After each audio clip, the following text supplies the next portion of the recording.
are not acceptable. What occurred in Seattle on Sunday and on Wednesday, officers hurt, small businesses damaged, fires started, that cannot continue. As a community, every one of us should denounce this type of violence and destructive behavior. It is happening from a relatively few individuals who are intent on destruction and remain intent on that. Social media shows that they want to continue that kind of fight, that kind of destruction on the streets of Seattle and for the business of Seattle. I'm urging everyone in Seattle, stand together to denounce that kind of activity, that violence, and that destruction. It does nothing to further the cause of dismantling systemic racism. If anything, I believe it distracts from the message which has been so powerfully raised here and across the country. We know there are protests planned for Saturday and Sunday on Capitol Hill and downtown Seattle. And the Seattle Police Department believes that some of these same demonstrations will draw some of those limited individuals who are bent on causing destruction, as they did this past week. I ask everyone who's protesting this weekend, please do it peacefully. Please make sure you raise your voices and challenge government, but do it in a way that is lawful. We cannot see a repeat of what happened in Sunday, Wednesday, or what we've seen in other places. What's at stake here is significant. I'd like everyone to please consider their actions, particularly in light of the President making good on his threats to send federal forces into American cities. Our residents should continue to peacefully demonstrate and make their voices heard, regardless of this President's threat. I stand with you, but we can't pretend that his comments are just bluster. Acts of destruction, which we saw, could serve as the fodder for the President's attempts to somehow show there's a need for him to come into Seattle or other cities. This past week, the Trump administration has launched multiple efforts. One, to send federal law enforcement to cities like Chicago and Albuquerque without the request of those cities and sometimes over their direct objection. One, to send additional DHS law enforcement officers like we saw in Portland. I joined with other mayors across the country sending a letter to this administration and to Congress demanding that they not send federal forces into cities over the objection of those cities. Yesterday, I was able to speak to Acting Secretary Wolf of the Department of Homeland Security. He told me directly that DHS has no plans and sees no need to send federal forces into Seattle. He stated clearly that Seattle is not Portland, and he sees that as differently. He committed to notifying Chief Best and myself should that change. I made it abundantly clear that deployments to Seattle, like we've seen in Portland, would undermine public safety and break community trust. What is happening in Portland has escalated things night after night. The Department of Homeland Security now says that they have limited number of agents in the area on standby to protect federal buildings if necessary. Contrary to Secretary Wolf's stated commitment, neither myself nor Chief Best were updated regarding the presence of these federal agents. I've worked previously with federal law enforcement. I was the Chief Federal Law Enforcement Officer for Western Washington as a United States Attorney. I know the importance of the collaboration and partnership between federal law enforcement and local law enforcement. It is critical, and it does many goods, from human trafficking to limiting the supply of heroin on our streets to limiting violence in our neighborhoods. But federal law enforcement cannot be an occupying force. To be successful, it must be a partnership with local law enforcement. Should federal forces intervene in Seattle like they did in Portland, We are prepared to take every legal step necessary. A federal judge in Portland has affirmed the ACLU's lawsuit and entered an order limiting the types of force that federal agents can use in Portland. Just this morning, 1 minute reason I'm late is I just got off a conference call with the county executive, the King County prosecutor, City Attorney Pete Holmes, and people from his office, as well as attorneys from Attorney General Bob Ferguson's office. We are united and will act together and are prepared to take whatever legal steps we need to make sure that as what happened in Portland does not happen in Seattle. I do want to take a moment and acknowledge that I know that there still is significant distrust in the community towards its government, and particularly in the way that policing is done in Seattle and America. But I also want to say, as mayor, there's nothing more important to me than the health and safety of Seattle residents. I know that we do not want to see an escalation like is happening in Portland. I am not one to escalate things myself by rhetoric or to over-dramatize things. I don't think that's helpful. I think having a dialogue and a conversation about things that are happening is always important. But I can't overstate it enough. What is happening is frightening to me. Seeing the type of escalation that has happened in Portland night after night is not good for America. It's not good for any city. To me, as a former federal official, it is frightening that you would use federal agents for political purposes. And we know the president, by his own words, has stated he is doing that. He is purposely targeting cities run by Democrats. We're better than that as a country. That is not the way we operate. And I'm just urging everybody who hears my words, please, don't take the bait. Don't buy into it. Be peaceful. If you come out in the streets and raise your voices, not only is it your right, but in many ways it's our obligation. But for those who are bent on destruction, those who want the fight to come, I say to you, stop. I truly believe that the events of the coming weeks could chart the course for what happens not just in cities in America, but in America as a country. I know that our chiefs, both our chief of police and our fire chief, are prepared to do everything they need to do, as are the men and women who work for them, to protect the residents and visitors of Seattle and the businesses of Seattle. But these are very challenging times. We need to be in this together. The only way we get through this is if we do it together. And with that, I will turn this over to Chief Best.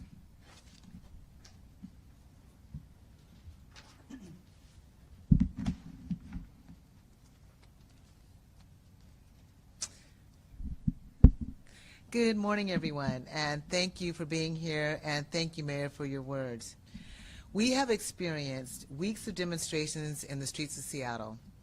Many of these demonstrations have been peaceful and carried meaningful messages asking for police accountability and police reform. We hear those messages, and we too are committed to re-envisioning public safety here in the city of Seattle. However, the messages of peace and change in honor of George Floyd's murder and all of those who have suffered at the hands of injustice are being taken over by individuals intent on destruction and violence in our city.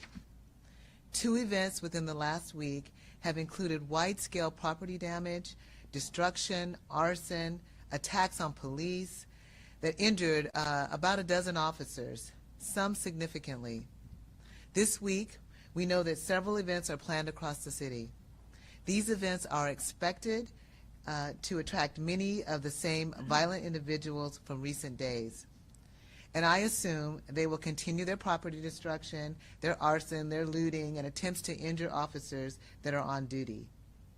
People throughout Seattle need to be aware that the City Council ordinance banning the use of less lethal tools, including pepper spray, which is commonly used to disperse crowds that have turned violent, will go into effect this weekend. Yesterday, I sent a letter to City Council members that clearly explained the foreseeable impact of this ordinance on upcoming events. And I think it's important that you understand that as well. With the City Council ordinance, we hear loudly and clearly that the use of these less lethal tools by SPD officers to disperse crowds that have turned violent have been completely banned by the City Council.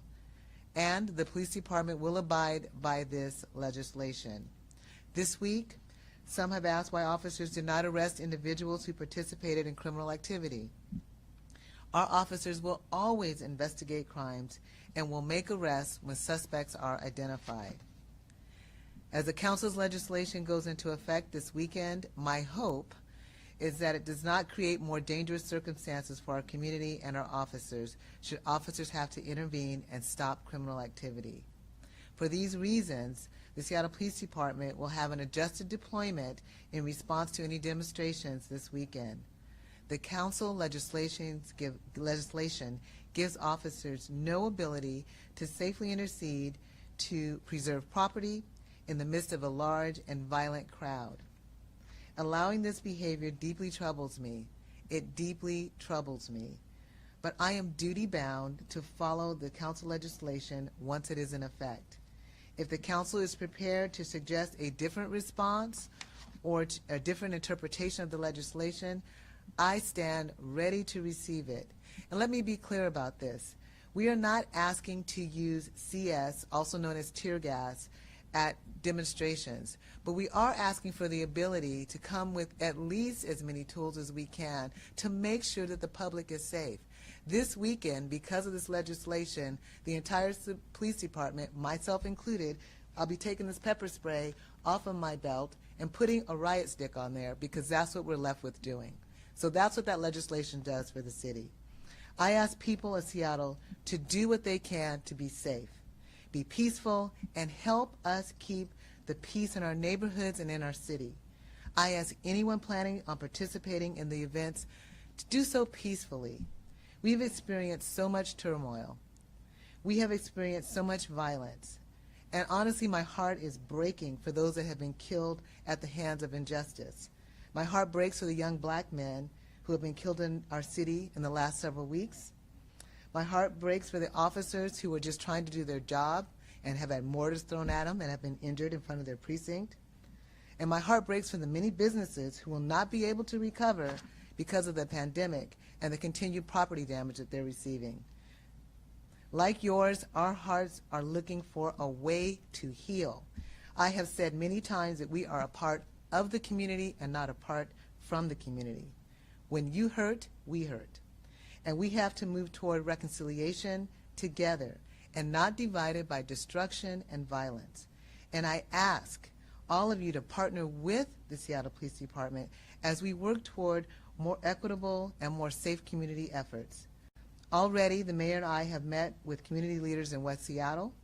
My officers and I have walked through Ballard and Chinatown ID to listen to the concerns of the people who live there, who work there, and who visit there.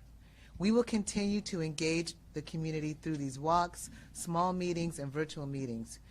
We are first responders, essential responders, showing up every single day throughout the pandemic because the work needs to be done, and we don't have the luxury of sitting at home in a safe COVID-19 safe environment. We're out here every single day. Some of us throughout the weekend. We don't get days off like everyone else. Our employees have been coming to work through this pandemic and the recent unrest.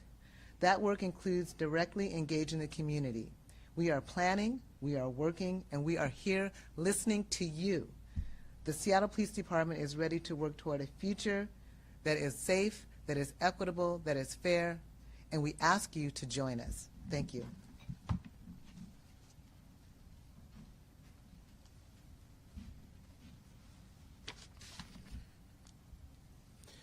Good morning, everyone. Mayor, thanks for your leadership, and Chief, thank you for your leadership and partnership.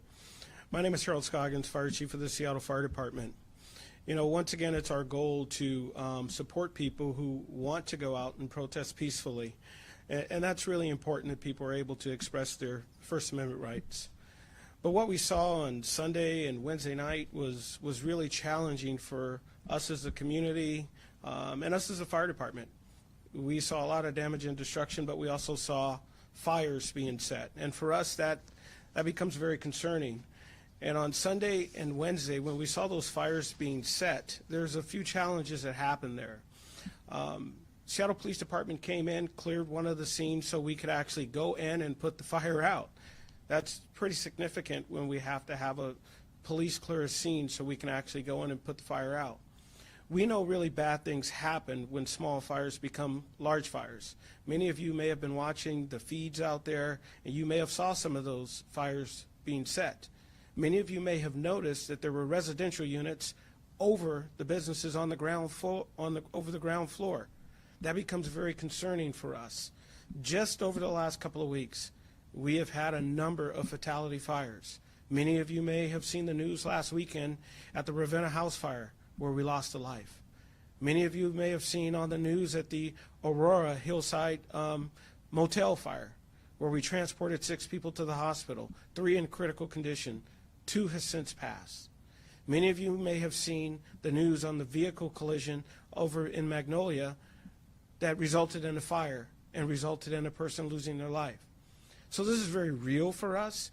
We know what happens when small fires start to burn, and we can't get there in a timely manner. So my ask is, while you're out protesting this weekend, do so in a peaceful manner. Do so in a place where you're not starting fires and you're not destroying property. And also, I want to remind you all that we're still in the middle of a pandemic. That's still going on as we speak. So as you're out in community, wear your mask, take hand sanitizer, wash your hands, maintain your physical distancing. We also expect this weekend to be a little warmer than normal. So we're going to ask, make sure you stay hydrated. Make sure you take your sunscreen. If you do have a medical emergency, get to the edges of the protest. Get to the rear of the protest so our firefighters can actually get there and get you the care that you need. If you see people starting fires, call 911. Let us know where they are. Our ask to business owners is this. If you have the large dumpsters and you can get them in the place where you can lock them up, do that.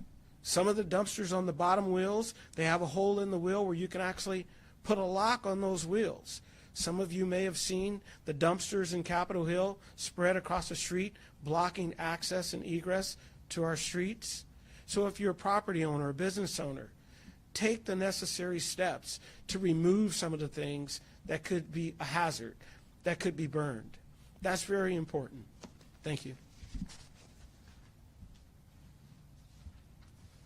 Thank you very much, Chief Scoggins. Be happy to take some questions, and it could be addressed to me or to either of the chiefs. Thank you, Mayor, and thank you, Chiefs. Our first question today will come from Amy Moreno, King 5, followed by Omari Salisbury and Verge Media. Amy, the floor is yours. Yes, hi Mary, Amy Marino from Team 5. Question, what are the specifics you know about the limited number of agents who are stationed nearby? Do you know where they're at? And do you know how big their numbers are? Thank you, Amy. It's a good question. No, we're trying to seek clarification. I've spoken this week with the United States Attorney here, and as I said yesterday, I spoke to the Acting Secretary for the Department of Homeland Security. We saw the pictures of the jets landing at Boeing Field, and there's been various reports. DHS did confirm that agents have been deployed here for standby. That's not unusual in itself, but in these days, I think that all of us are very skeptical. So we've asked for clarification where those agents are, what deployment they think they're going to have, and we're hoping that we get confirmation again that there is no intent to unilaterally deploy those agents like we've seen in Portland. Thank you, Mayor. Amy, do you have a follow-up? Yeah, a question for the chief. What are you telling your office what kind of interactions they should have if they come in contact with the federal officers? Is that, I assume that's me. Yeah, there's 2 chiefs up here. I finally learned not to always answer to Chief when Chief Scoggins is in the room.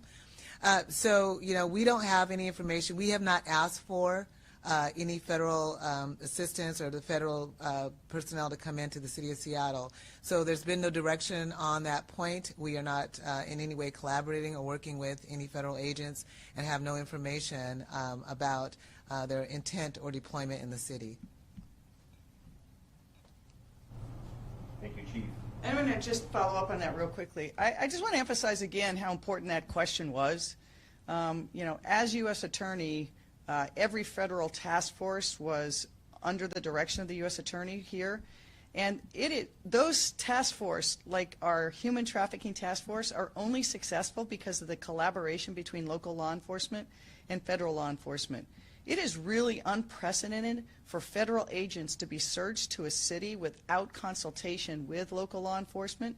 Usually it's done at the request of, but even if not at the request, it's never done over the objection and not with deep collaboration. So I think it's important that what we're seeing in Portland and what the president has threatened is not the norm. In fact, it is contrary to how federal government usually works with local law enforcement. Thank you, Mayor. Our next question will be from Omari Salisbury, followed by David Gutman, Seattle Times. Omari, the floor is yours. Hi, good morning, Mayor Durkin. First question is that, I walked in that protest on Wednesday when my colleagues was there on Sunday. And to be honest with you, we're not, I'd like to hear people say the same thing. We're not seeing the protesters or people from organizations that we've seen over the last 2 months. We're seeing a lot of new people in the protests. We're seeing, and it's not even protest. They're there for direct action. I think probably using the word protest is incorrect because they're there for direct action. We saw a few people we've seen from CHOP, a few people here and there, a lot of new people. How is your office working with community groups and organizations that have been peacefully protesting to make sure that, what has been gained or achieved or what conversations have been started aren't now co-opted by, a new group of people here who are bent on direct action in the streets? So I think, Omari, that is actually a really important distinction, and I will tell you I've been struggling a little bit on what the right word is because I don't think that is protesters, as you said, and direct action may be it. And it's direct destructive action, let's be clear. And I think that they are different individuals. I think we have seen them throughout the protests and demonstrations in various forms. They've been clearly the minority who have been there trying to instigate things, but now, when you have people arrive at what was a very lawful and very righteous protest against ICE and some of its conduct here and across the country, and then a different group of people come and literally you can see from video on Twitter and other places arrive with bags of baseball bats and other implements to just break into windows, start fire. So the first part is I think you're absolutely right. There is a distinction. Many of those people are from here. Some we believe are coming from Portland and other areas. There has literally been posted on the internet a call to the fight with pictures of burning police cars. That's what we want to avoid. And so we will continue to reach out to, I'll let Chief Best address it, but even now I'm asking for all protest organizers, please, if you're coming out, protest peacefully, continue the dialogue with us. Do not stand for yourselves and denounce this kind of violence because I think that it is different from what we've seen and it undercuts the very important message that continues to be raised on the street, and that is demanding that we as a government actually take concrete steps to dismantle generations of systemic racism and inequities in our community. Omari, you have a follow-up? I have a follow-up for Chief Scoggins. We saw when the CHOP actually had an actual barrier and barricade, it was like, hey, Medic 1 couldn't come in for lots of different reasons. One, there being a barricade. But we're talking about protesters that are moving through the streets. What's Medic 1's plan for people that might be injured out there, and if there's an active protest going on? Is Medic 1 going to deploy, or is it going to be until SPD clears the scene totally? What's Medic 1's strategy for tomorrow? Hopefully you won't have to use it, but what's your plan? Sure. Good morning, Omari. Thanks for the question. You know, our plans are to create a safe space for our firefighters to get to the scene where they can help people. If it's a peaceful protest, we respond to those all the time. We respond to people that are injured in and around protests all the time, each time there's a protest. It's only when there's violence when we take a step back, make sure the scene is safe. And that's when we coordinate with SPD to make sure the scene is safe. That's why I communicate it. One, get to the edge of the protest or get to the rear of the protest. That becomes very key for us. The protest can keep moving. The person who's injured can take a pause right there, and we can come meet them where they are right there. So that's going to be very important. And yes, we're going to respond, but we're going to respond in a safe way, because what we know is our firefighters can't do anyone any good if they're injured. They can't help anyone if they're hurt. So yes, we're going to respond, get to the edge, get to the rear, and we respond to protests all the time. Thanks. Thank you, Chief. Our next question will come from David Gutman, Seattle Times, followed by David Croman, Prospect. David, the floor is yours. This question's for both Mayor Durkin and Chief Best. Chief Best, you said a moment ago that the police, no one's asked for federal assistance. Mayor Durkin, you said that as well. The president of the Police Officers Union in Seattle has asked for federal assistance. I'm wondering, obviously that's not an official communication, but I'm wondering if either of you have spoken to him about that, if you find that helpful, and if so, what was your conversation with him? I've not spoken with Mr. Salon. I'll see if the chief has, but make it very clear. He doesn't speak for the Seattle Police Department. Chief Carmen Best does. And she has made it clear what she needs and what she wants, as have I as mayor. Chief, do you want to add anything to that? Really, there's nothing to add, and he answered his own question. I mean, I cover the department, and Mike Solon has the opportunity to speak for himself. Thank you, Mayor, and thank you, Chief. David, do you have a follow-up? Sorry, well, I do have a follow-up, but I couldn't just hear what the Okay. chief said in there. I apologize. No, that's our fault. Sorry about that. Yeah, you really answered your own question. The fact of the matter is that we haven't asked, and you know that we haven't asked for anything. Mike Solon can ask for whatever he deems. He's another person out in the community to make that request. It's not an official request. And as I've stated multiple times, we have not made that request to anybody. I routinely talk to the union president on union issues, which concern wages, benefits, and working conditions, and not deployments or responses into the city of Seattle. And David, I want to add to that, David, also, again, these are unusual times, and the federal government is acting in ways that I've never seen in my lifetime, particularly with the things the president is saying. But in the 5 years I was U.S. Attorney, in my experience and knowledge of every other district in America, federal agents are never deployed at the request of an individual police officer in a jurisdiction. Okay, David, you have an opportunity for follow-up. I do. Thank you.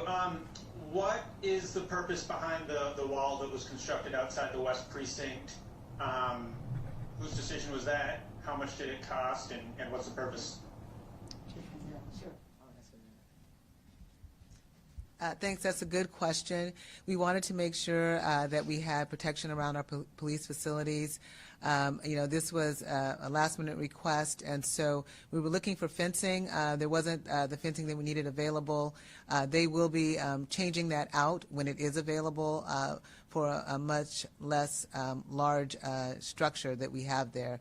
But we did want to make sure, as you know, officers who were at the precinct, they had frozen water bottles, some road construction, and mortars thrown at them. So we wanted to make sure, particularly now that we don't have any tools in our tool belt to protect the officers as we did before, that we had some protection around each of the facilities. So that's why it's there. I don't know about the cost to that, but we'll get that information for you and make sure that you have it. Thank you, Chief. Our next question will come from David Croman, Prospect, followed by Simone Alicea, KNKX. And before David Croman starts his thing, I just want to follow up with a question that David Gutman asked. The chief, was the person who made the decision on that fencing. I think it's important for people to remember that we have to deal with the facts as we see them on the ground. Previously, the FBI had told the Seattle Police Department that there were specific threats against facilities. On Sunday, some of the graffiti that was written on the municipal buildings where all the windows were broken out was "Burn this precinct down." And we have seen night after night in Portland that there's that kind of activity. So the chief, in her judgment, made the decision that protecting the facility would be a better way to proceed so that there wasn't direct conflict between police and some of the people who are more bent on destruction like we've seen in Portland. So, David, I hope that helped. Thank you, Mayor. David Croman, the floor is yours. Yeah, Mayor, considering the conversations with Acting Director Wolf, do you think you were lied to by him? And considering some of the confusing nature of that conversation, do you trust assurances that the federal officers will not intercede in a way that they have in Portland? No, I at this point have to presume that what could happen in Portland, what is happening in Portland, could happen here. It's why weeks ago, when the president first threatened to send federal forces in, implying the military, that Pete Holmes and I made a very clear statement and letter to them saying that we would go to court to stop that. It was illegal under posse comitatus and rules of federalism. Then when the rhetoric changed as they were going to be sending in agents, we again said that we would not stand for that. We've seen it happen in Portland now. So one reason I was on a call this morning with more lawyers than any mayor should have to be on a call with was to make sure that we were ready to go, not just Seattle, but for the region. So the county executive was there, representatives from the Attorney General were there, that if we also have to go to court immediately like they did in Portland, we're prepared to do that. Chief Best will continue to assess what's happening on the ground. We'll continue to have conversations with the U.S. Attorney here. I think Pete Holmes had conversations with him today. So we will continue to try to get the level of assurances that we want, but we're also going to prepare to see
none of us live in the aggregate. We live somewhere in the state of California with different criteria, different conditions, and different realities as it relates to hospital capacity and the like. But 9% increase over a 14-day period.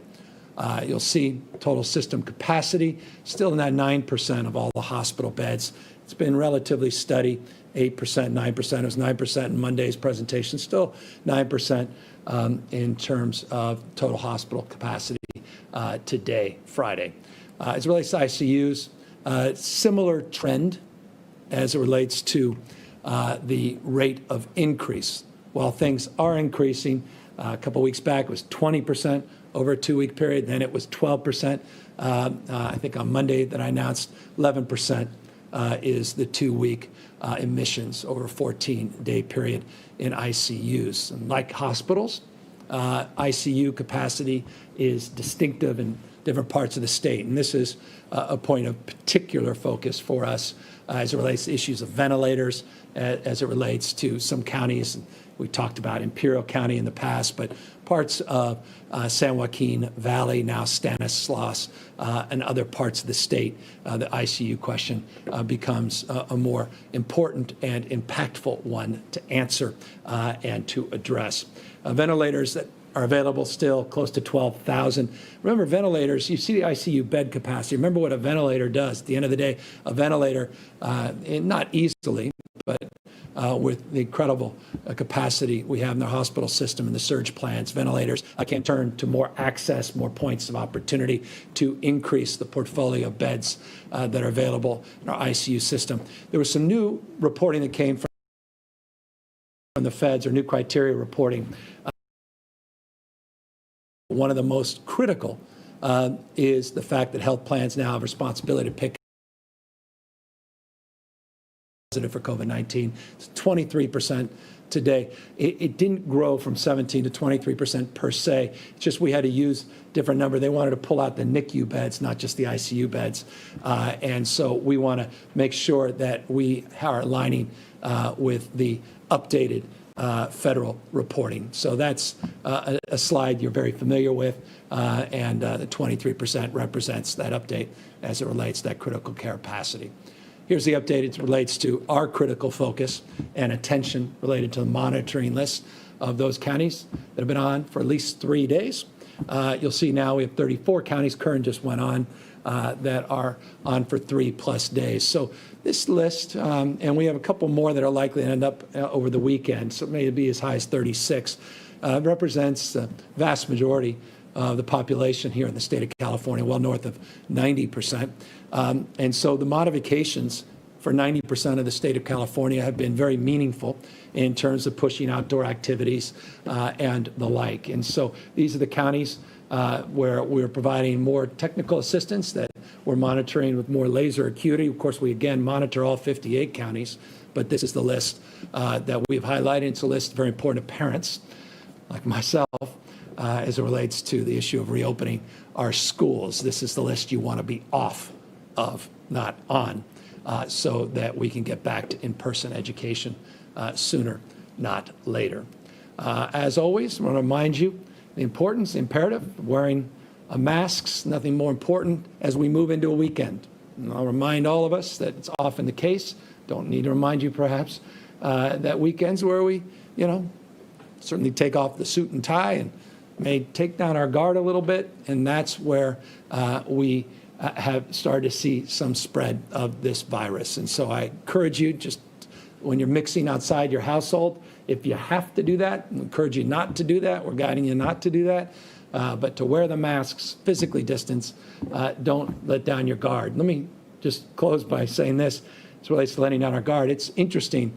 We've been talking to our health officers up and down the state for months now, but in particular in relationship to the presentation we're making today on essential workers. And again, they've highlighted concerns around multi-generational households where we're seeing a lot of mixing. They've highlighted concerns around segments of our economy and importance of moving indoor activities outdoors, which we have been doing. Again, we've been guided by this partnership up and down the state with health officials and federal partners across the country that have also been helpful, regional and those that are working directly with the administration in Washington, D.C., in terms of identifying hotspots, skilled nursing facilities, congregate settings, and the like.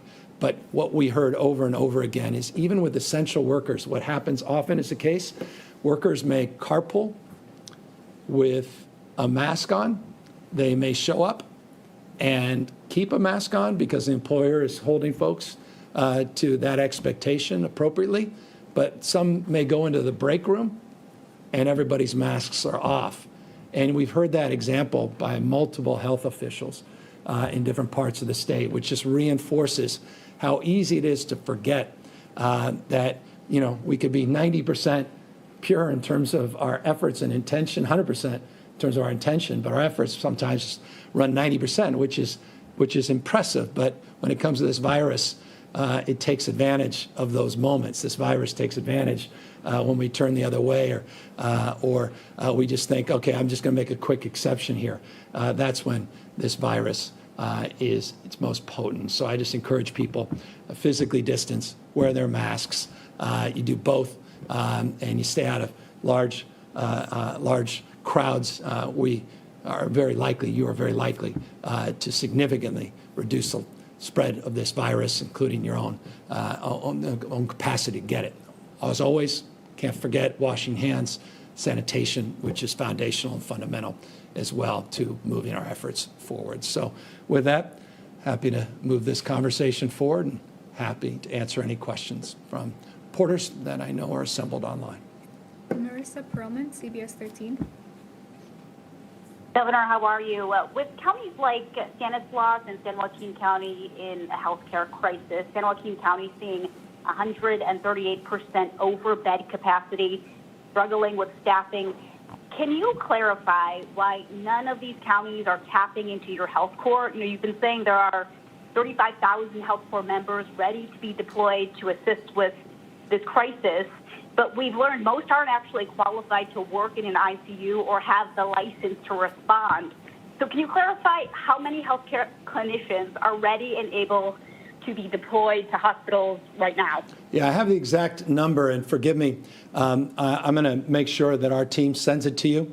But we did just get an updated number. As you know, we have over 90,000+ people that filled out an application, but not all of them were licensed. Not all of them met the criteria and our expectations. Roughly 35,000, as you suggest, did. Not all of them active.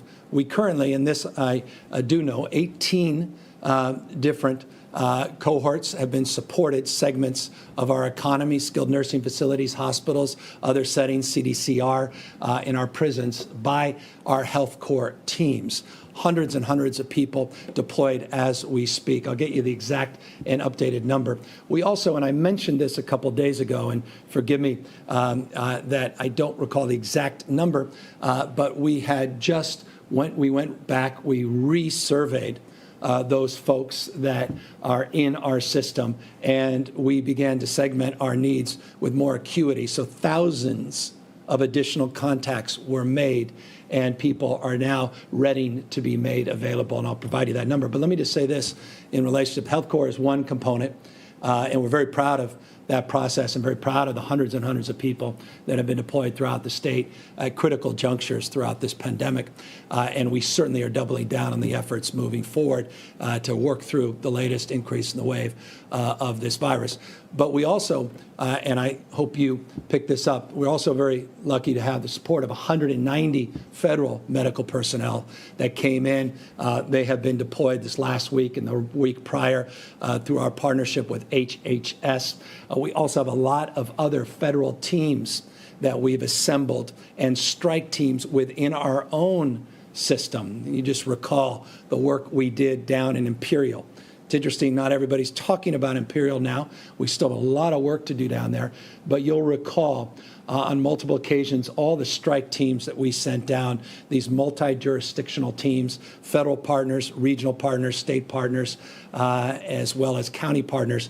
And so that's the approach we're taking, not just the Health Corps. Health Corps is one component, an important component, but is not the totality in terms of the health support in terms of workers, but a critical one, and we'll get you the latest detailed information. Make sure you get that momentarily. Nicole Nixon, Capital Public Radio.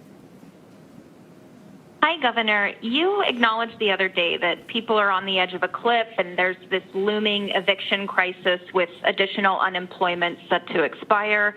And on top of that, people are still struggling to connect with EDD and get their benefits. So, two questions. More than 4 months into this pandemic, what needs to be done to clear that persistent backlog at EDD? And also, if Congress doesn't pass additional relief before the current benefits end, is it the state's responsibility to step in and offer help to people forced out of work by these new business shutdowns? Yeah, we've done much or more. I don't know another state has programs to secure federal dollars for homeless, and now purchasing through our Project Home Key, not just Room Key, new homeless housing partnerships on meals for our seniors to help keep restaurant workers employed, creative strategies on sick leave and workers' comp that we identified here today, and you're reinforcing. I'm very proud of those efforts. And so the answer to your question, it's a way of, I guess, extending a narrative. We always take responsibility to try to do a little bit more, a little bit better, including regardless of your immigration status. I know that's controversial, but this state did that. Not every state, I don't know about another state, did that to help support folks that are vulnerable in this environment. So, look, I'm expecting good news with the work that Leader Pelosi, Speaker Pelosi, will be advancing. If she wasn't there, I wouldn't be as confident in that statement. But because she's there, I have deep confidence in her capacity to pull something off, important to pull something off that directly addresses the issue, not just on unemployment insurance, but getting checks in the pockets of those that have been impacted by COVID-19. Look, as it relates to the prior question, as it relates to a component of your question related to EDD, look, $4.8 billion has been distributed this week at EDD. 7 million people have, just since March 12th, received unemployment insurance benefits. I don't think there's another state comes close in terms of just processing. So we're dealing with a scale and scope, not an excuse. 5,600 people. 5,600 people. I haven't updated you in the last few weeks. We talked about that first cohort of 1,300 people that we put to help with our helplines and the new text messaging program, how we brought other agencies in and project improvement teams in. We have a medium-term strategy, and then I have a long-term strategy. In fact, next week, you'll be hearing a lot more about our long-term EDD strategy as it relates to addressing the foundational issue, which, by the way, is not unique to California, and that is an IT infrastructure that's on the leading and cutting edge of 1979. And that's not an excuse. That's an opportunity, and it's a responsibility to not build on it, but to reimagine and reprocess that entire system. So don't think for a second we have not been focused on the medium and long term, and then just addressing the adequacy of getting those very difficult individual claims where something is just not clicking in terms of the information provided or the response back in a timely manner, and to deal with all that backlog. So you're going to hear a lot more about that and next week, and what EDD will be doing in addition to all the new people that we put on the problem, but how we solve the problem once and for all. And that's my responsibility as governor. I look forward to advancing those reforms. I don't want to overpromise that they'll happen overnight, but know that people are working overtime in that space. Finally, as it relates to the issue of, Cliff, you referenced the issue of evictions, and I thank you for that. We had done some work through executive order on evictions. I also provided the legal authority for the Judicial Council in the state of California to do the same. Those were temporary frameworks.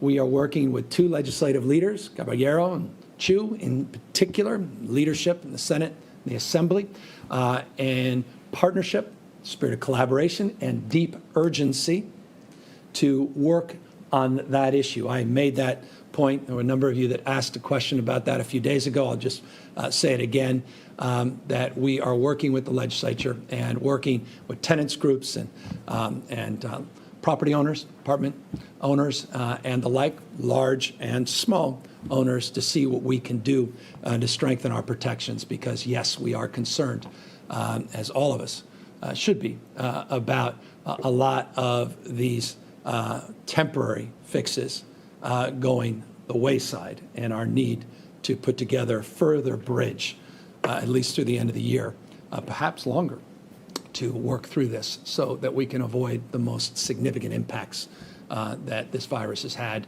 on people's pocketbooks and their capacity to pay their rent, and in many cases, even to pay their mortgage. Patrick Healy, NBC4. Hello, Governor. Thank you very much for taking our questions today. A couple of quick things, if I could. Number one, can you comment, or perhaps Dr. Galley could comment, on where we believe the R effective rate is now? LA County believes it's below that threshold of 1.0. Statewide, in the aggregate, do we also see that encouragement? And secondarily, can you shed some light on the U.S. Air Force military personnel who are being deployed at certain hospitals, and why Los Angeles County was selected as a location for 2 hospitals to receive that military aid? Thank you. Good. Both perfectly positioned with Dr. Galley in front of me. We'll come up to the podium. As you know, Dr. Galley comes from L.A., been very close in collaborative relationships, including his wife, who runs the system down there.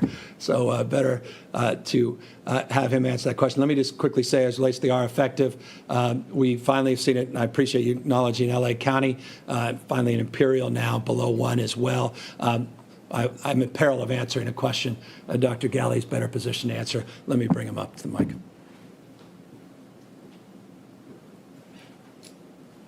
Thank you, Governor, and thank you for the question. Indeed, as the Governor describes, we don't live in the aggregate. The R effective throughout the state is different. We have some counties below 1, and remember, all that means is that a single person who's infected today is going to infect that number of people next. So when you drop below 1, it means you're starting to drop your number of cases, the level of transmission in your community, and hopefully if that maintains, you'll see the cases drop down, then the impact on the hospitalization and the ICU levels as well. So good news when you drop below 1. Imperial County, LA, some others are below 1. Others are hovering around 1.1, 1.2, 1.3. And what that means is that more people over time will become infected. So even though we look at the statewide number that's somewhere between 1.1 and 1.3, we notice that some counties are going to be on the upward of transmission and others are going to be decreasing. So we watch that closely, and some of the encouraging news in some of our counties is really tied to that R effective being below 1. And then others where we consider they're hotspots, some of those Central Valley counties are above 1, and we're working hard to make sure that they have the resources around staff and testing, wearing the mask, really delivering the message in those essential workplaces that the Governor has done today, working with our local partners to ensure that that number starts to come down all throughout the state. As it relates to LA County receiving some of the Department of Defense staffing support, again, we looked across the state, LA County, with big hospitals, important centers where we see disease transmission high, concern to make sure that the hospitals in that important center are supported, received 2 out of 8 of the teams, so a sort of proportionate share, if you will, across the state. But remember, some of the other teams went to northern parts, even rural parts of our state, to make sure that the hospitals are supported. We also will continue to work with our federal partners to ensure that that staff can be moved to strategic places throughout the state when necessary. So we'll continue to work with LA, we'll continue to work with the Bay Area counties and all counties throughout the state to make sure staffing there, as well as our health corps staff, are deployed strategically to make sure patients get the level of care that they need, and that staffing doesn't become the issue around delivering high quality care throughout the state. Thank you, Doctor. Next question. Jackie Fortier, KPCC. Yeah, afternoon, Governor. An LA Times story published today found that the state health department knowingly sent state inspectors from nursing home to nursing home without first testing them for COVID-19. Given the huge number of cases and deaths linked to nursing homes, why aren't state inspectors required to be tested routinely?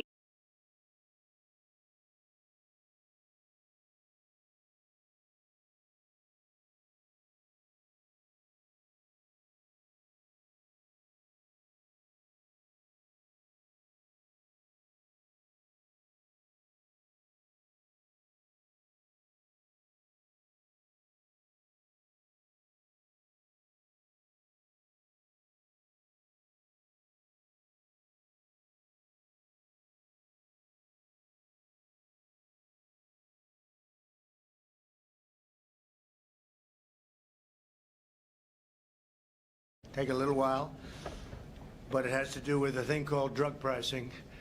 And as you know, Congress has been working on this for decades and decades, and we are now doing something that is going to be incredible for the American public. So today I'm taking a bold and historic, very dramatic action to reduce the price of prescription drugs for American patients and American seniors. Previous administrations did nothing, absolutely nothing, as drug lobbyists, special interests in foreign countries freely ripped off our citizens. Under the last administration alone, drug prices rose a staggering 55%. Thanks to my administration's aggressive action since taking office, we have successfully lowered drug prices for the first time in 51 years. But this reduction is still not close to what I want, what I expect, and I'm looking for help for our great seniors, especially in particular, and that's what we're doing today. You'll hear something which will be very shocking. So we're doing things that nobody thought could be done, and it's going to have an incredible impact. Unfortunately, we've been waiting for Congress to take action for many decades to reduce drug prices for more than just a small handful of people. But even the small handful of people never got price reductions, and I'm unwilling to wait any longer. Therefore, today I'm signing 4 sweeping executive orders that will lead to massive reduction in drug costs. Massive. We've already gotten them down a little bit, but that's not good enough. First time in 51 years, as I said, but that's not good enough. They represent the most far-reaching prescription drug reforms ever issued by a president, nothing even close. Joining us for this important occasion, our Secretary of Health and Human Services, Alex. Where is Alex? Alex, thank you. Alex Azar, CMS Administrator, both doing a great job. Seema Verma. Seema, thank you, Seema. FDA Administrator, Dr. Stephen Hahn. Stephen, who's really speeding up the process of therapeutics and vaccines. And I just heard from some of the big drug companies, and they're saying FDA has really been moving the process along. It's very important, Stephen. Can you move it faster, please? Okay. Thank you. Great job. We appreciate it. And Administrator of Health Resources and Service Administration, Tom Engels. Tom, thank you. Thank you very much, Tom, for being here.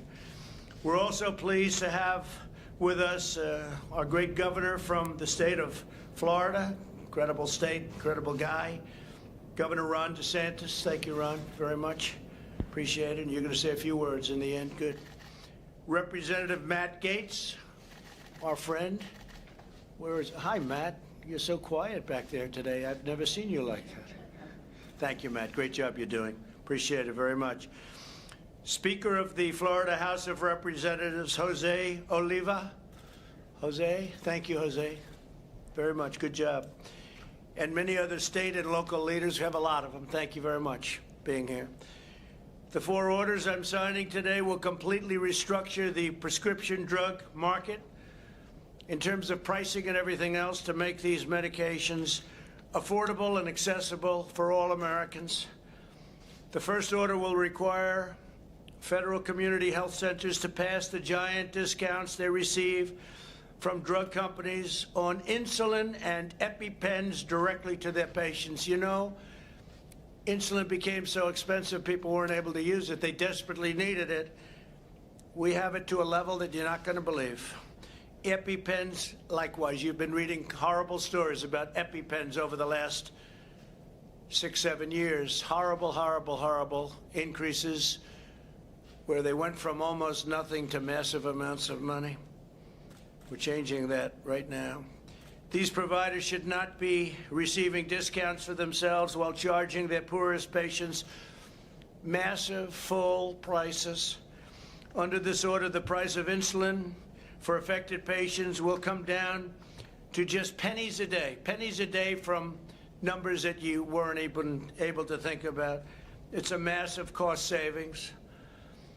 The second executive order I'm signing this afternoon will allow states, wholesalers, and pharmacies to do something other politicians have promised for decades and decades, but never done.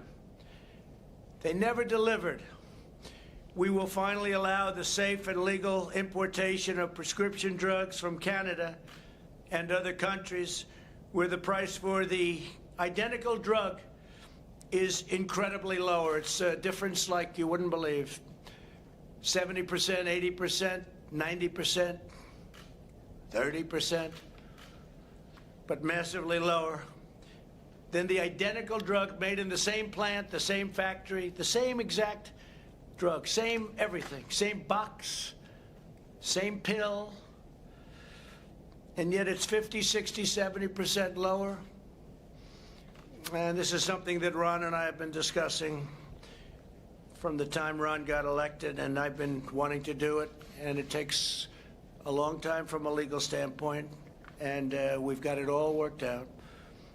So you're going to be getting massive drug savings in Florida and other states, and we've had numerous states that wanted to do it. Ron really was at the forefront, I will say that, but you have other states that have caught on. It's caught on very quickly. Didn't take them long to figure that one out, Ron. It's too obvious. We pay for all of the research and all of the development, and foreign countries pay absolutely nothing, and our consumer gets charged. This has been going on for decades. The American people pay an average of over 3 times more for medicine than the Canadians. Many people go to Canada. I see it all the time. They go to Canada to buy drugs, and then they come back, prescription drugs, because they save so much money. The trip is well worth it. The Obama-Biden administration pledged to end this unfairness and allow drug importation, but they never got it done. They were unable to get it done. They didn't get a lot of things done. But under my administration, we're standing up to the lobbyists and special interests and fighting back against a rigged system. Rigged system, you've heard that word before. I'm unrigging the system that is many decades old. We're doing something that should have been done a long time ago. The third revolutionary order I'm signing today will prevent middle men and women, I guess. But you've heard about the middleman, right? The middleman that makes so much money nobody knows who they are. Nobody has any idea who they are. They make more money, perhaps, than even the drug companies themselves. And the drug companies, in all fairness to them, Big Pharma, and they're doing a great job in the vaccines. They're doing a great job in therapeutics, I can tell you, because I deal with them a lot. But I think the middlemen make more money than they do, and they don't do much. Maybe they don't do anything. Some people say they don't do anything. Nobody even knows who they are. But the middlemen are making a fortune. And pharmacy benefit managers and people are just bilking Medicare patients with these high drug prices, while they pocket gigantic discounts. Gigantic discounts. The amount of money they've made over the decades is too incredible even to speculate or say. It's massive. Some very rich people are not going to like me very much today, I can tell you. I probably know them very well. I probably see them in Palm Beach. But nobody ever talks about who they are. Everyone, I hear the middlemen for years, the middlemen. Right, Alex? And he doesn't know who they are either, but he knows they're rich. They're not going to be so rich anymore because the money is going down to reduce the price of drugs, prescription drugs. So that's a big thing. That's a tremendous step. It should have been taken a long time ago, but they have a great deal of power. And I don't have to tell you how many phone calls I've had in the last few days when they heard I was going to be doing this. I've heard from people that I haven't spoken to in a long time. Frequently, drug companies give these middlemen discounts of up to 50% on the price of prescription drugs, but too often those discounts are not passed on to the pharmacy counter, meaning the people. This rule will pass those billions and billions of dollars a year, I mean many, many billions a year in discounts onto patients, directly onto patients, saving Americans with high drug costs thousands of dollars a year. Individual people will make thousands of dollars a year. You're not going to believe the impact that the things we're talking about today are going to have. Mark Meadows, our great chief, is sitting here, and he's just can't even believe it because he was a very successful congressman. He's been after people to do this for a long time, and they never got to the gate. I understand why. Tremendous pressure. Tremendous pressure put on the president not to do it. The fourth and final order I'm signing today is the granddaddy of them all. Will end global freeloading on the backs of American patients and American seniors. For decades, our citizens have paid the highest prices for drugs, prescription drugs, anywhere in the world, and it's not even close. Foreign nations have paid vastly less for the exact same drug, again, in the exact same box, from the exact same plant, from the exact same company. They would pay 10%, 20%, 30% what our people are paying.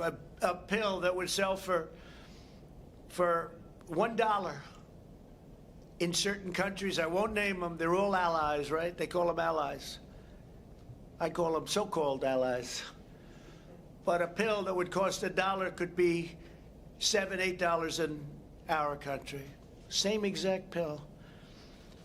We pay 80% more than nations like Germany, Canada, and others for some of the most expensive medicines, identical in all respects. This means that Americans are funding the enormous cost of drug research and development for the entire planet. We are bearing the entire cost of all of this. They're bearing none. They say this is what we're going to pay. In some cases, it's a socialist country. So we're paying to reduce drug prices in a socialist country. How does that work? How does that work? And these are things that should have been done a long time ago.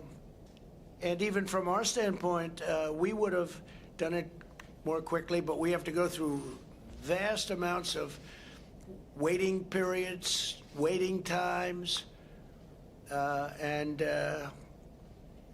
this is an incredible day. This is just a big day. This is a big day. I've been waiting for this day for a long time.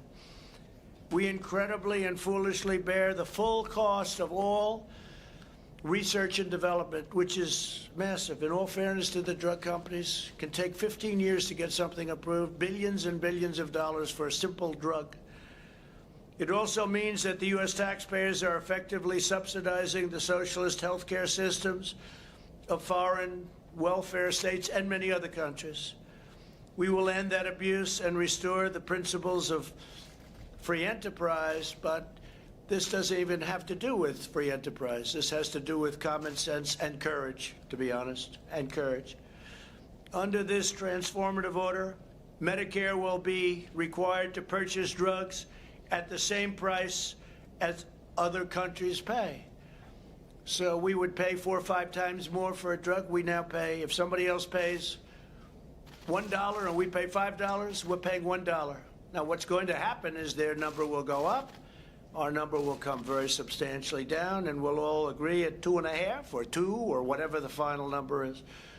But if some country is paying wherever it may be in the world because they had a better negotiator, because they had smarter people than we have, And that's what it's all about. Maybe more honest people, who knows? Could be a lot of things going. But we get now the lowest price anywhere in the world. And no more will we have to suffer by saying, gee, why is it so much cheaper for the exact same drug in some other country? We will determine what other medically advanced nations pay for the most expensive drugs. And instead of paying the highest price, Medicare will pay the lowest price, and so will lots of other U.S. buyers. Medicare is the largest purchaser of drugs anywhere in the world by far. Medicare, largest purchaser of drugs in the world. And we're finally going to use that incredible power to achieve a fairer and lower price for everyone. Everyone will get a fairer and much lower price. This is not talking about 0.5%. This is big stuff. Under our ridiculous system, which has been broken for decades, we aren't even allowed to negotiate the price of drugs. Can you believe it? I said, when are we going to negotiate? We're not allowed. We're restricted by Congress from negotiating the price of drugs. Can you imagine? You say, I want to get a better price. I'm sorry, sir, you're not allowed to do that. That's illegal. What kind of a system is that? You think the world looks at us and said, where the hell did these people come from? But they treat us very nicely. But it's not. It's going to end, okay? I see you're a fan of what we're saying. You must be a doctor. Are you a doctor? Yeah. Doctors know. The doctors know. You've known that for years. We're not allowed to negotiate. Can you believe it? We just have to take whatever it is. I'm pleased to announce that as a result of the orders I'm signing today, the heads of the major drug companies have requested a meeting to discuss how we can quickly and significantly lower drug prices and out-of-pocket expenses for Americans. They want to do what's right. Look, they're going to do what's right. Look, I think it's so important what they're doing on therapeutics and vaccines, and we're going to see them on Tuesday. We'll see if we can do something here, but this could have been done a long time ago. The drug company executives will be at the White House on Tuesday, and they have some ideas how to significantly reduce drug prices. We've already given them to you. I don't know if they can possibly do something to substitute for what's called favored nations. Favored nations, that means we get the lowest price anywhere in the world. Whoever gets the best price, congratulations. Thank you very much for being a good negotiator, because we now get the lowest price too. Should have been done a long time ago. If these talks are successful, we may not need to implement the fourth executive order, which is a very tough order for them. Very tough. And I understand that. And we have a lot of respect for our great pharmaceutical companies, drug companies. We have a lot of respect for them. So we'll see what they have to say on Tuesday. Maybe they have an idea that's good, but it's got to be very substantial. They're actually in favor of the rebate rule, the rollback, because they say that's people getting money that aren't even doing anything for it, and bigger money than they're getting, I believe. If they are not, the order will be implemented. If we don't do a deal or agree to something, the order, number 4, favored nations, a big order. They're all big. All 4 are very big, by the way, very big. But the 4th order, we're going to hold that until August 24th, hoping that the pharmaceutical companies will come up with something that will substantially reduce drug prices. And the clock starts right now. So it's August 24th at 12 o'clock, after which the order on favored nations will go into effect. And Mark, I'll hold you to it, please, 12 o'clock, not 12:01, right? In the meantime, we're working very hard on therapeutics and a vaccine for the China virus, which remains our top priority and which are coming along at record speed.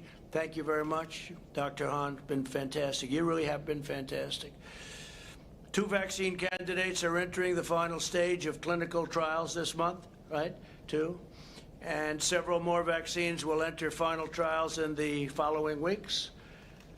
I did speak to one just recently. They're working on therapeutics as opposed to vaccine, and frankly, that's the most exciting to me. We can walk into a hospital right now and get people better. I like that even more. But the vaccine long term will be will be great. So we have them both going. They're both going rapidly, and they're both going very well. And I guess the early indications are we're beyond happy, right? It's beyond happy. We're mass producing all of the most promising candidates already, so that on day one, that means that we think we have the answer, otherwise we wouldn't be making that bet. It's a big bet. So that on day one, the day we get it approved, it will be available immediately, doctor. Is that correct? So if we get it approved, now normally this process would take to get up to where we are now 3 years, 4 years. I've heard numbers like that. And we did it in literally a matter of weeks. It's a really incredible thing. One of the other things, I was talking about drugs in the pipeline for getting drugs approved, and it does cost billions of dollars, and it would be 12 years, 15 years.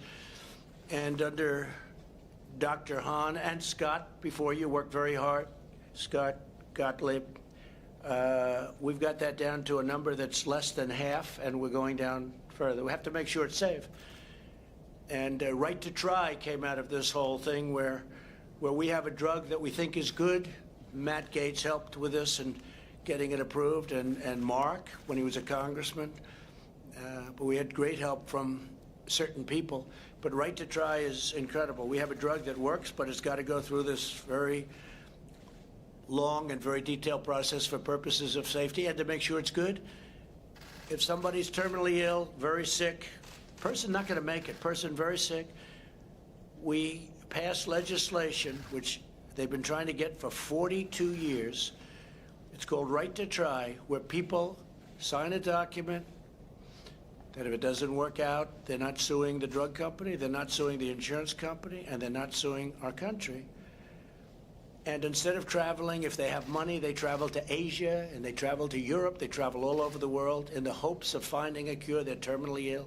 If they have no money, sadly, they go home with no hope and they die. We have now a program, Right to Try, finally happened after, I guess, as long as you've been a doctor, long before you became a doctor, right? They've been trying to get this. But we now have a program where they can try these really promising medicines, and you have no idea how successful this has already been. It's incredible. And one of the things that really came out of it was the biggest problem for the drug companies. They didn't want it because they didn't want it in their sample. Because people that are that sick, they don't want it in the sample. And so we created a separate sample so it doesn't hurt them. But one of the things that's come out of it is, if it works, what is a better testing formula than that? Somebody that's terminally ill and all of a sudden makes it. And we're having examples of that. It's been incredible. It's been an incredible program. I hope somebody's going to be able to write a story about it, because it's been one of the things that I'm very proud of it. I love the name even, Right to Try. They have the right to try a drug that's not going to be available for 2 years or 3 years. They're terminally ill. Before you'd say, well, they're terminally ill, yeah, but we don't want to give them a drug that's going to hurt them. Well, they're going to die. And they didn't want to give them a drug because they thought it might be dangerous. And perhaps in some cases it may be dangerous, but we're having tremendous success with that program. Proud of it. Additionally, my administration has secured 90% of the world's supply of the drug Remdesivir, which is having great impact for the United States, and research continues daily on a lot of promising treatments, as I said. As we take these historic actions, we're joined today by Americans who have already benefited from the steps my administration has already taken to reduce the cost of health care and prescription drugs. We're going to have a big health care bill that we're going to be putting up very shortly, and it's going to be very complete. And today, what we're doing on prescription drugs, and again, we'll have to see what happens on August 25th. We'll either do the favored nations or not, depending on the drug companies. But what we're putting up in a very short period of time on health care will be incredible. We have another one coming on immigration, tremendous bill on immigration. And it'll be, I think, something that nobody thought we would be able to get. So that'll be great. Paul Madden is a senior citizen who relies on insulin every day. He was paying a fortune, everything, to get it. Paul if you could, I think Paul's in the audience, and if you could please come up and say a few words about your experience. Thank you, Paul.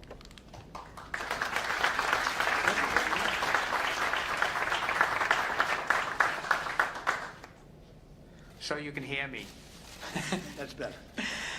Mr. President, thank you so very much for this time to share a few key points supporting your leadership work, reducing the price of insulin and other diabetes-related medicines used by 34 Americans each day to live healthier, fuller lives. As you heard, my name is Paul Madden. I'm a Bostonian. I have lived with insulin-dependent diabetes for 59 years. Beginning Medicare last year, I quickly realized that my ability to afford prescribed insulins that worked best for my health was no longer possible because of their excessive high price. Soaring costs have impacted the quality of my life. Remember that number, 34 million people with diabetes. It's impacted so much I even started to use a 30-year-old insulin to survive, which does not do quite the same great job of balancing my diabetes. Your work, sir, to ensure that insulin is affordable under Medicare will help guarantee that I and millions of seniors who take insulin realize healthier, more productive, independent, happier lives. Thank you for continuing your commitment to ensure affordability and access for all who use insulin, for people with diabetes, and so that our children and grandchildren will directly benefit from our improved health. Thank you. Thank you very much. Thank you.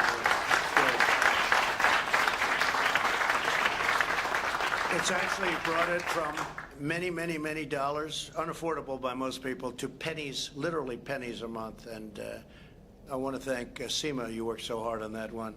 Seema, could you just say something about that? It was the price. Would you come up just for a second, Seema Verma, and just tell them about what we've done with respect to very badly needed insulin.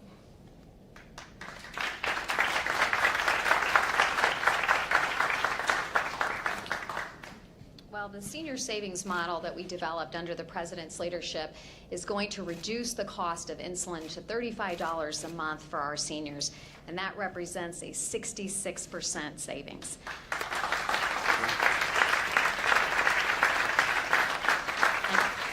I can tell you the Vice President and I were traveling in Pennsylvania. We had a gentleman that came up to us and he showed us his insulin and he said, "You're going to save me $5,000 a year." So thank you, President Trump, for your leadership. Thank you very much. Great job. That's a great job. Thank you.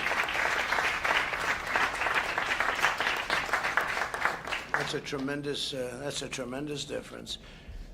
We're also joined by Andrea Eccles, a dental hygienist from Brunswick, Maryland. Andrea, please come up and say a few words. Thank you. Please.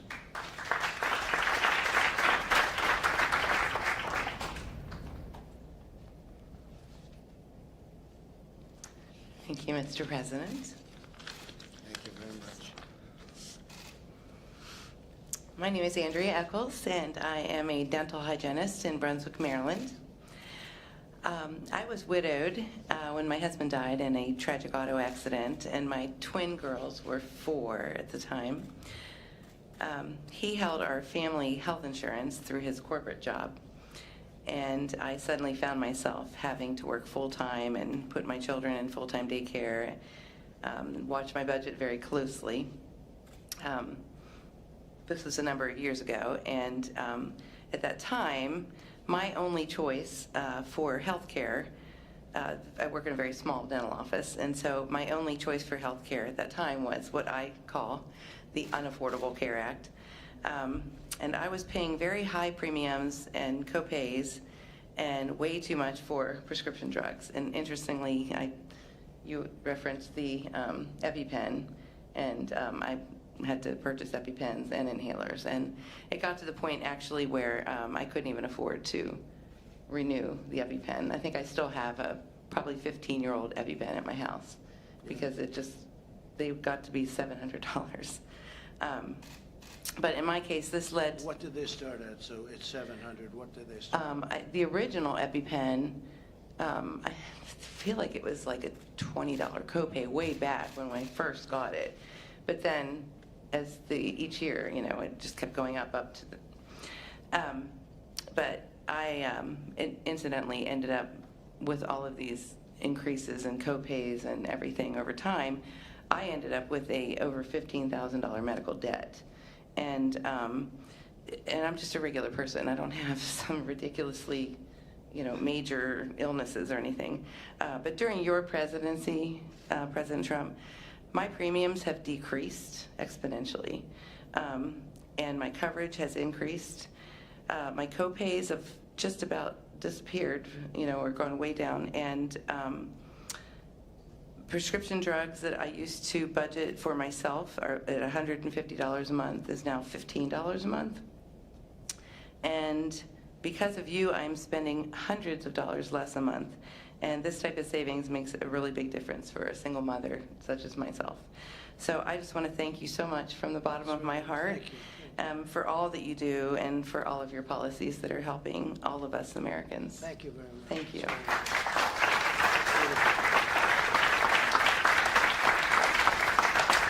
That's really nice. I appreciate it.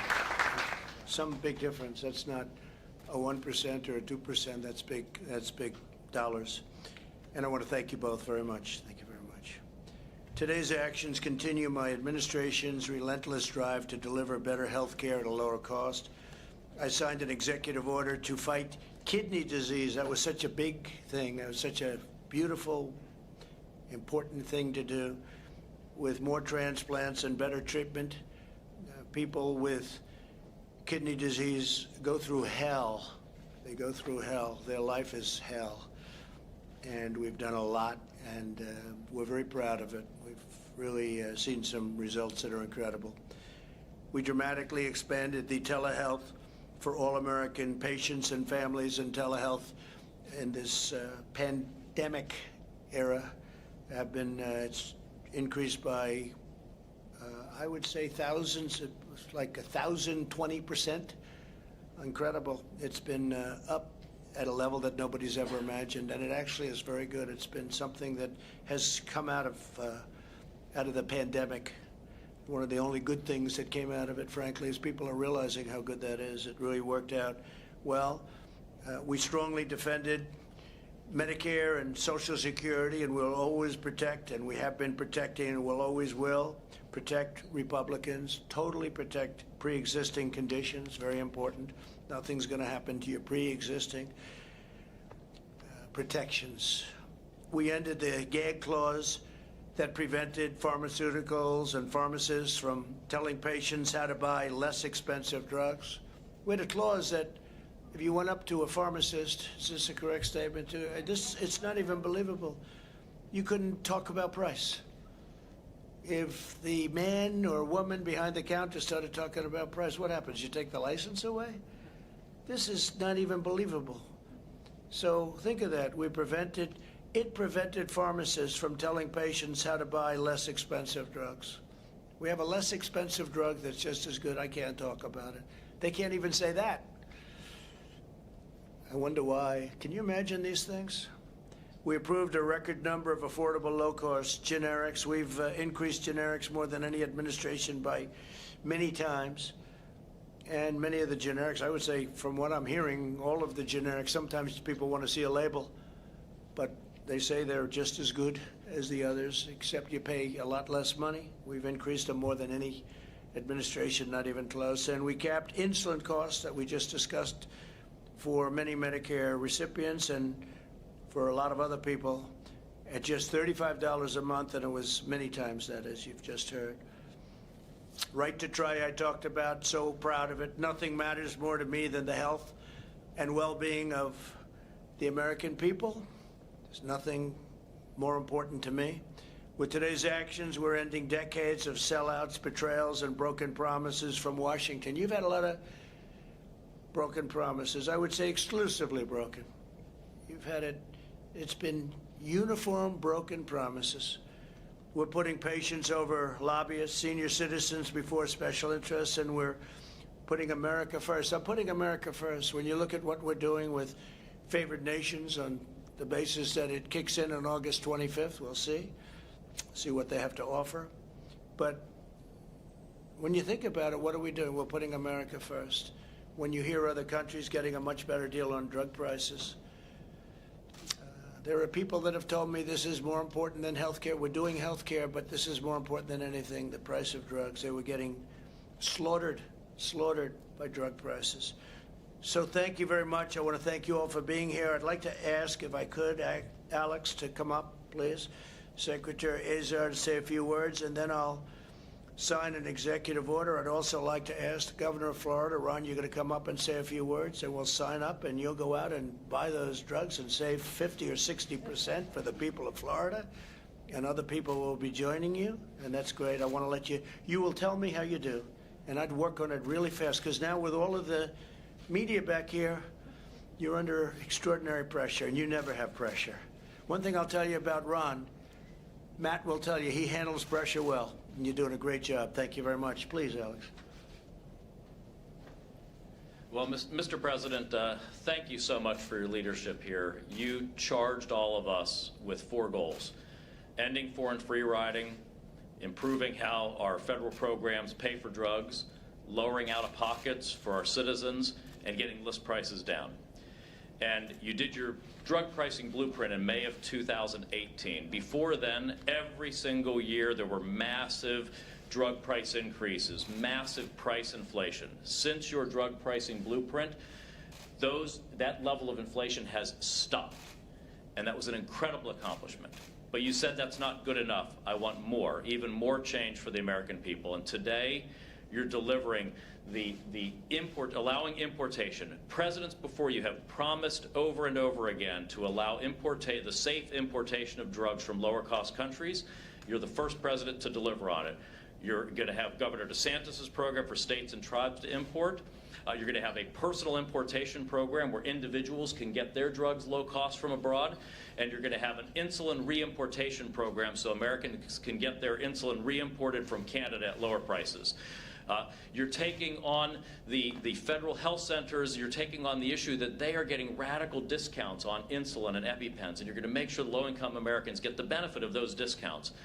And you're taking on the middlemen. $30 billion a year of concealed kickbacks to middlemen are going to now flow to Medicare patients when they show up at the pharmacy, an average of 30% discounts and out-of-pockets when they show up at a pharmacy, thanks to the president's bold action. And we're going to end foreign free riding, taking on foreign socialist systems that have been living off of the American seniors' investments by overpaying in drug prices, and now they're going to have to bear their fair share. I got to tell you, you have been what you've done and what you're doing today, you've done more than any president in American history to take on drug prices. You have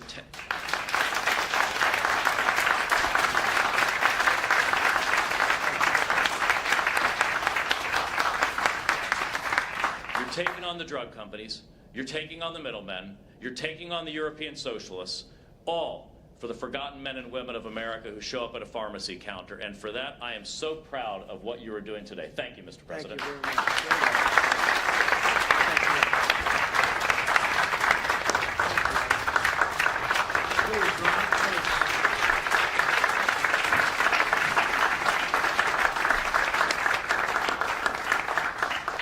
Well, Mr. President, thanks for your leadership on this. When we started the legislative session in Florida in 2019, our Speaker of the House, Jose Olivos, here with me, he had a big health care agenda. So we did some phenomenal things like expand telehealth, repeal certificate of need laws, but he really wanted to do something big on prescription drugs. I did too, because it's obviously an issue. But I told Jose, I said, listen, we got to find a way where we will actually be able to accomplish something. I don't want to just throw a flare up there and then virtue signal that we're doing something about drugs and then nothing works. And so there was a provision of law which required the federal government's approval. So we had a plan in Florida. We moved forward. I went to see you, and this law's been on the books for at least almost 20 years. So other presidents have had the ability to pull this lever, and they didn't do it. And I went up and asked you, and not everyone was in favor of you doing it. You had a lot of people saying don't do it, but you were laser focused on lowering drug prices for people, particularly our seniors in the state of Florida, and that was abundantly clear. And so when Florida then moved forward, we knew we had your support. We knew that this day would eventually come. And I think the fact that we're standing here today, obviously Florida, we did some groundwork, but really it's a result of presidential leadership. So the people of Florida want to thank you for siding with us on this. This, like I said, this could have been done for almost 20 years, and it hasn't been done. So you're the one that got it done. So, Mr. President, thank you. Thank you very much. Thank you. So we're going to sign 4 very important documents. I just want to thank Amy, and congratulations, Amy, to you. That elevation is a big one, and you're going to do fantastically. Russell, congratulations. You just got confirmed, and we appreciate it. Fantastic job. And Pat, thank you very much for being here. We appreciate it. Thank you very much. Okay, let's go.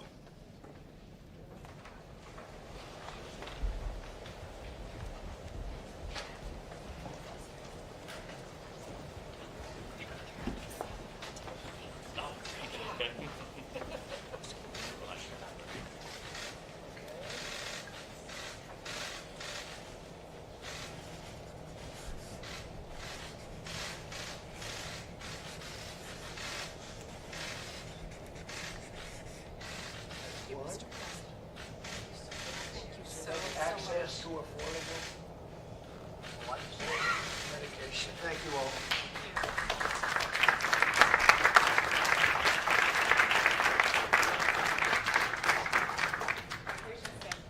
Thank you. Yes. Thank you. Thank you.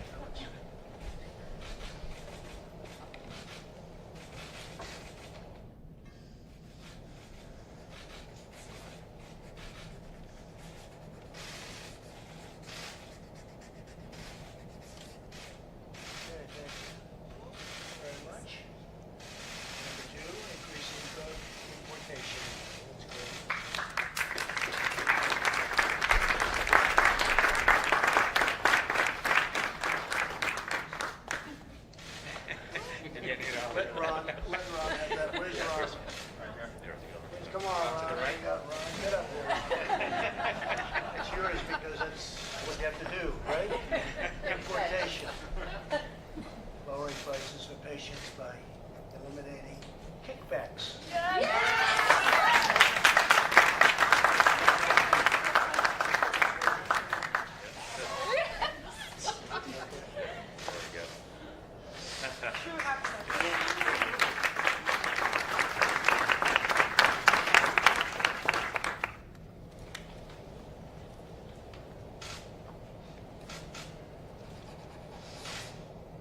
This one will go into effect on August 25th if we don't make it here. Favorite nations.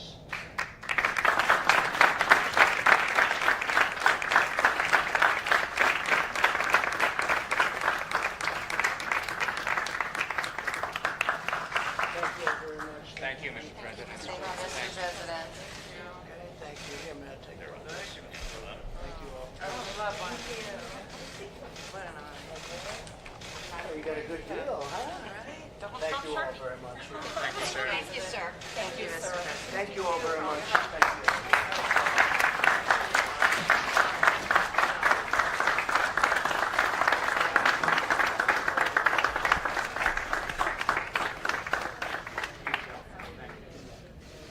Thank you.